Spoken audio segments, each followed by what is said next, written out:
Opa, professor Felipe Fautoro, então a gente vai agora para a segunda parte dessa aula, que basicamente é manipular essa coleção de dados, populando a partir do banco de dados. Mas antes da gente popular a partir do BD, deixa eu te mostrar uma funcionalidade bem interessante que existe dentro do Angular, tá certo? Que é aportuguesando o termo em inglês, que é via de mão dupla de variável. Como assim? Deixa eu só mostrar aqui para você. Imagina que a gente tem já então esses valores que estão aqui devidamente preenchidos, ainda que pseudo-manuais, eles estão estão sendo renderizados a partir do ngForm. E é claro que se eu quiser acrescentar mais um valor a partir dessa coleção que eu já tenho, basta eu chamar a rotina de leitura ou a rotina de inserção de dados. Deixa eu simular, mostrar isso aqui para você numa simulação através de um botão também. É bastante simples fazer isso. Vou colocar aqui um clique.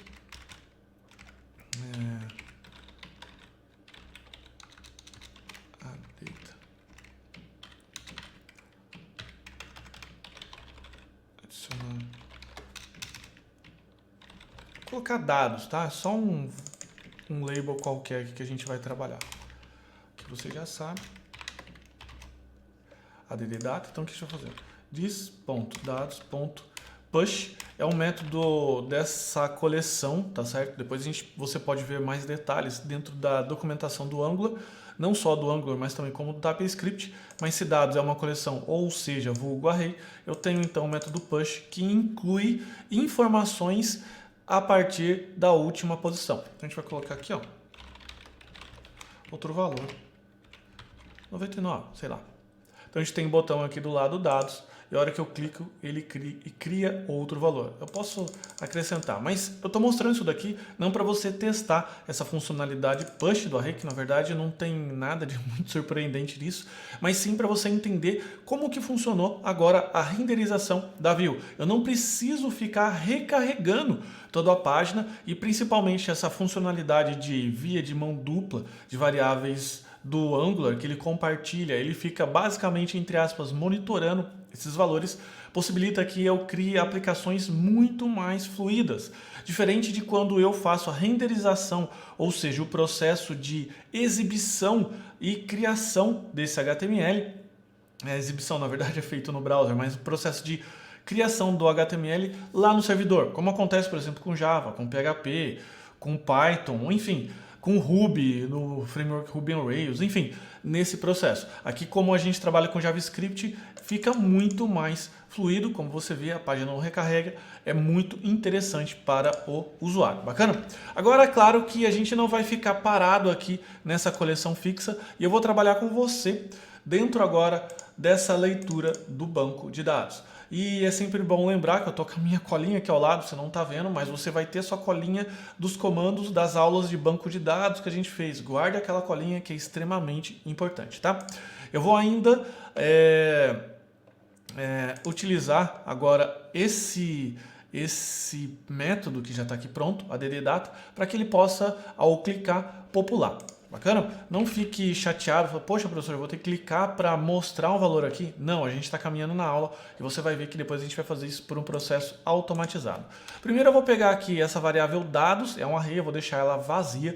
Claro que no momento que eu deixar ela vazia, você percebeu aqui ao lado que o nosso ngFor ele não mais renderizou, porque ele não tem mais nada, tá? Então vamos então pegar esse processo aqui do banco de dados. Eu já vou dar uma adiantada para que você não perca seu tempo, mas é o exato momento, o exato comando em que eu utilizo, já venho utilizando até esse momento. Aqui eu preciso declarar no construtor, na verdade passou um pouco batido aqui. E aqui, obviamente, ele está pedindo para declarar. Clico aqui, import, tá certo? Import SQLite. E aqui também eu clico em add SQLite e ele importa aqui. Isso é uma das funcionalidades bem interessantes aqui do nosso editor. Eu vou pegar aqui, tem só um erro de sintaxe, tá? Então, mas agora ele está batendo, tá tudo direitinho. Você pode ver que agora ele está renderizando aqui. Então, quando ele dá o dentro, significa que ele criou esse banco de dados, significa que esse banco de dados agora está armazenado. A conexão dele, aliás, está armazenada dentro da variável DB. E agora eu vou começar a leitura, né? Então, eu vou fazer um select, né? A gente vai fazer, então, agora esse processo de seleção. Esse processo de seleção, você já sabe que é o comando select. Eu vou aqui copiar e colar. Lembrando de novo que você já tem isso nas suas colinhas e a gente já fez já todo esse processo, tá? Então, BD criado, o que eu vou fazer? Vou dar um select. No momento que eu der esse select, você já sabe que precisa ter o den aqui. Ele vai chamar uma função anônima aqui, função aqui inline, que basta eu chamar. Então, no momento que ele estiver pronto o select, eu vou renderizar. Claro que você não vai só renderizar, jogar para variável dados, mas você vai tratar isso dessa forma. Vamos lá, deixa eu mostrar para você. Tá? Então ele deu um insert. Depois que eu dou um insert, lembra que a gente tem aqui no den, a gente tem aqui ó, values, ou seja, essa variável values aqui são os valores, literalmente, que foi retornado a partir da nossa consulta. Então, nossa consulta, o resultado, aliás, da nossa consulta está inteiro aqui dentro dessas variáveis. Basicamente, poderia fazer assim, ó, dados igual values, tá? Só dessa forma já iria basicamente funcionar. Mas eu gostaria de fazer ainda de uma forma um pouquinho diferente para que ele possa preencher de uma forma mais adequada, de uma forma mais interessante, tá? Então, a gente vai voltar aqui e utilizar o for, que a gente já está acostumado a utilizar. Então, o for de i igual a 0, values, até o tamanho da quantidade de registros que eu tenho. Então, no momento que eu faço isso aqui, ó, eu dou um Ctrl S, o que ele vai fazer? Ele vai ler. Então, eu vou mostrar aqui o nosso console para que fique um pouco mais intuitivo e visível para você. Então, eu vou clicar aqui, vamos lá, torcendo os dedos. Então, cruzando os dedos, aliás. Então, ele mostrou aqui o nosso console log, inclusive com o nosso último valor de 1 centavo e a descrição nula. O que a gente precisa fazer agora? Agora a gente precisa pegar esses valores que estão sendo mostrados aqui e a gente vai agora trabalhar para que ele seja incluído dentro da variável dados. Então, agora a gente vai trabalhar com a variável aqui, diz dados. Lembre-se sempre do método push. O método push, o que ele vai fazer? Incluir. E eu vou estar utilizando aqui, tá? Bom, vamos lá. Values índice i. Eu vou utilizar o amount. Eu vou fazer esse pequeno teste, depois a gente vai dar uma otimizada nesse código. Vamos ver. Salvei. Cliquei e ele apareceu aqui. Então tem 10 registros, 10.2. Claro que esses foram os nossos testes que a gente vem realizando até agora. E eu vou dar uma otimizada para ficar esse código aqui um pouco melhor. Então vou declarar a variável aqui, let value, tá? Que é a variável que vai receber, ou deixa eu pensar aqui, data, uma variável um pouco mais intuitiva. Data. Professor, por que você não coloca o let aqui? Porque não é muito legal eu ficar declarando variável dentro de for, porque como isso aqui é uma repetição, eu vou ficar declarando isso milhares de vezes e não vai ser bom para a saúde do seu programa. Então, o que eu venho aqui? Coloco isso aqui. Então, a variável data recebe isso, basta eu utilizar aqui. Aqui eu quero utilizar a variável data direto. E aqui eu quero utilizar a variável data desse jeito. Tá? Então, variável data desse jeito, vamos ver, a hora que ele está dando o processo de build, eu clico e ele mostrou da mesma forma, não tem problema nenhum e já está funcionando bem. Mas o que a gente precisa fazer, basicamente agora, é estruturar um pouquinho melhor essa string, né? Porque isso aqui está sendo passado através de uma string. Tá? E para você poder entender, isso aqui ela pode ser composta de várias formas. Deixa eu fazer um let aqui de novo. Let de descrição, por exemplo. Depois, num segundo momento, a gente pode melhorar mais essa variável. Desk, eu posso fazer assim, ó. Posso colocar aqui da amount mais era ao contrário aqui, ó. Data amount. E aqui era o description, não é mesmo?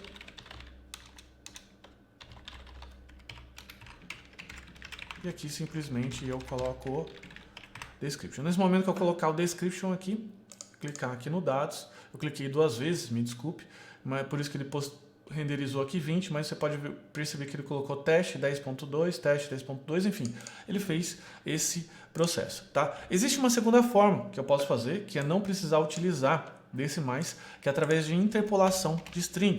Mais para frente, nas aulas mais avançadas, a gente pode discutir sobre isso. Mas, basicamente, você utiliza a crase. E no momento que eu coloco a crase, eu coloco isso aqui,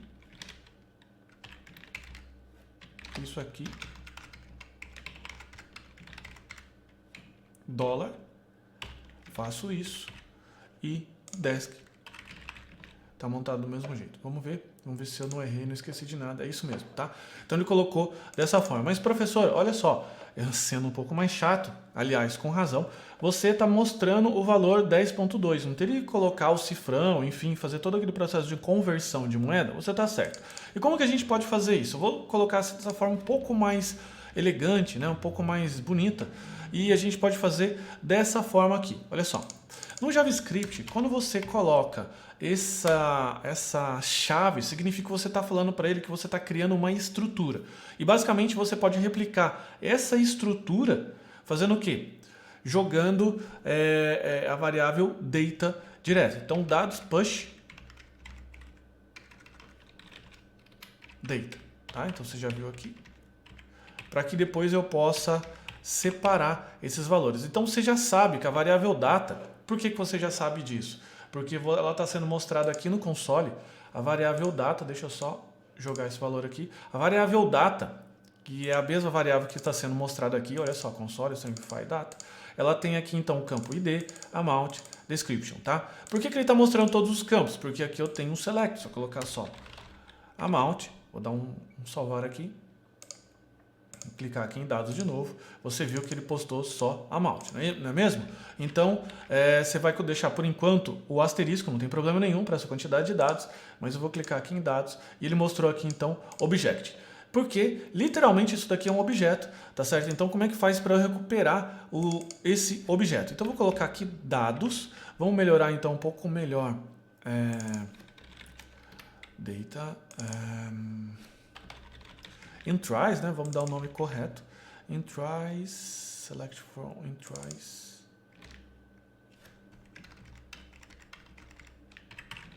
Certo? Então o que eu fiz? Eu coloquei aqui, eu fiz o for, passei linha a linha, depois tem como ainda mais otimizar sem precisar do for, mas isso é uma segunda etapa que a gente vai ver logo na sequência.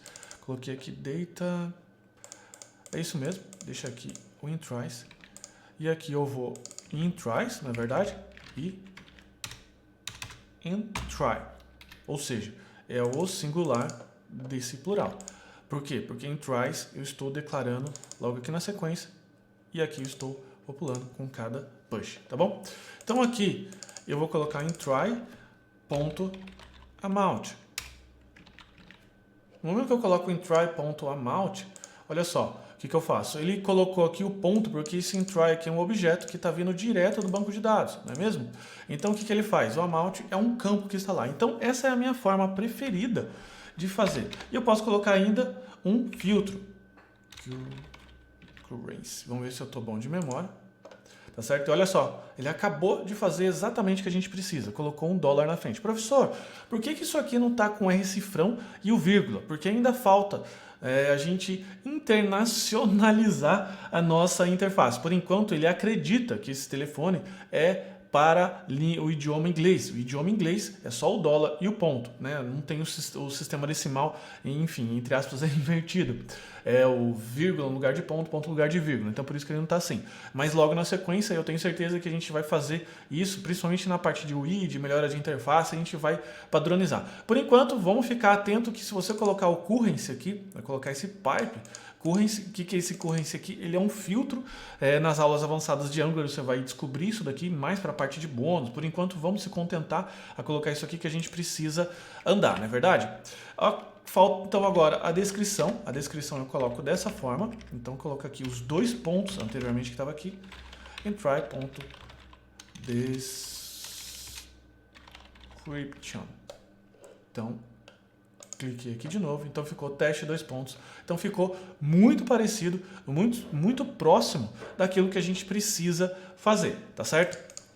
Só que ainda falta uma coisinha que não é uma coisa muito legal. Falta ainda a gente fazer o quê? Falta ainda a gente carregar essa função addData automaticamente, porque está sendo necessário eu clicar nesse botão dados. Então, se eu vier aqui adicionar um novo dado, eu vou colocar aqui, ó, 56 centavos, uma categoria qualquer, clicar aqui em adicionar, ele não carrega esse valor. E não é legal para o usuário ter que clicar aqui em dados, né, de novo, para que ele possa carregar esse valor. Não é interessante isso, certo? Então, o que a gente vai fazer? A gente vai colocar agora uma função em que essa função, basicamente, ela vai chamar esse addData toda vez que essa view, que essa página aqui, ela for recarregada, tá bom? Essa função, eu vou dar uma explicada melhor no slide, aqui para que a gente possa trabalhar melhor com ela, para que você possa entender, tá? Então, para que você possa entender isso, você precisa entender de ciclo de vida da página. Basicamente, o ciclo de vida da página, ela começa, claro, como você já sabe que já tem a função de construtor, você já vem trabalhando com essa função, tá, há bastante tempo, e ela passa por todas essas funções. Cada função, ela tem um motivo dela estar aqui, e ela é chamada nessa ordem, na ordem das setinhas, tá certo? E ela serve para um propósito. Logo aqui ao lado dessa aula, ou abaixo, dependendo de onde você estiver vendo, tem a documentação oficial do Ionic. Mas, de cara, a gente vai ficar atento a essa função, ion view did enter. Ou seja, significa o seguinte, me mostra toda vez que a view entrar, você executa alguma coisa. E como ela está marcada de verde, significa que ela vai ser executada a todo momento. Bacana? Então vamos voltar aqui no nosso código e vamos implementar então a tal ion did enter, tá? Vou colocar aqui ion did view enter e vou simplesmente chamar aqui o addData. Claro que não vai ser mais o addData, né? Vamos trocar esse nome. Vamos primeiro limar esse botão daqui. Vamos chamar essa função de um outro nome, de loadData. Acho que fica uma forma bem mais interessante, não é mesmo? Vamos ver. Vamos ver o que está acontecendo aqui. Bom, pessoal, tá aqui rodando, tá? Eu dei uma pequena pausa aqui no vídeo, na verdade, você viu que a tela que pulou do erro para funcionando, porque na verdade o que aconteceu? Eu só parei aqui o meu Ionic, tá certo? Dei aqui no meu console o Ctrl C e subi de novo. Como você já sabe, já foi instruído algumas vezes, quando acontecem esses erros, vamos dizer assim, um pouco mais diferentes, basta você resetar o ambiente. Resetar o quê? Parar aqui, subir de novo, reinstalar, enfim, você já sabe desse processo. Mas voltando para a gente não interromper, tá? Eu vou, vamos clicar aqui, vou salvar, porque daí ele recarrega aqui esse processo. Então ele recarregou, tá? Então ele clicou aqui. Olha só, então no momento que ele adicionou, o que ele fez? Ele veio aqui e adicionou o meu último valor, porque ele é chamado, né, toda vez que eu faço essa opção do did enter. Bacana? Então é assim que a gente pode implementar, essa é uma das formas que a gente pode implementar essa listagem dinâmica, para que ela possa ficar literalmente abrindo todas as vezes. E você também pode trabalhar aqui, ao invés de fazer um for, você pode fazer a atribuição direta. Como assim? Eu vou colocar aqui data, item e eu posso fazer assim, ó. Item e eu posso jogar direto, né? Posso vir aqui, fazer um processo de atribuição direto, igual a data, não é mesmo? Então, no momento que eu faço isso, o que ele faz? Ele pega... Deixa eu só comentar.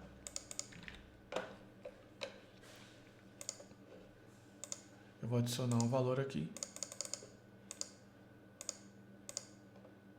Adicionar...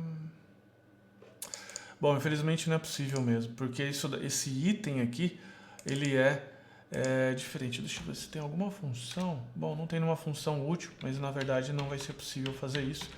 Então, já que não é possível, deixa eu voltar.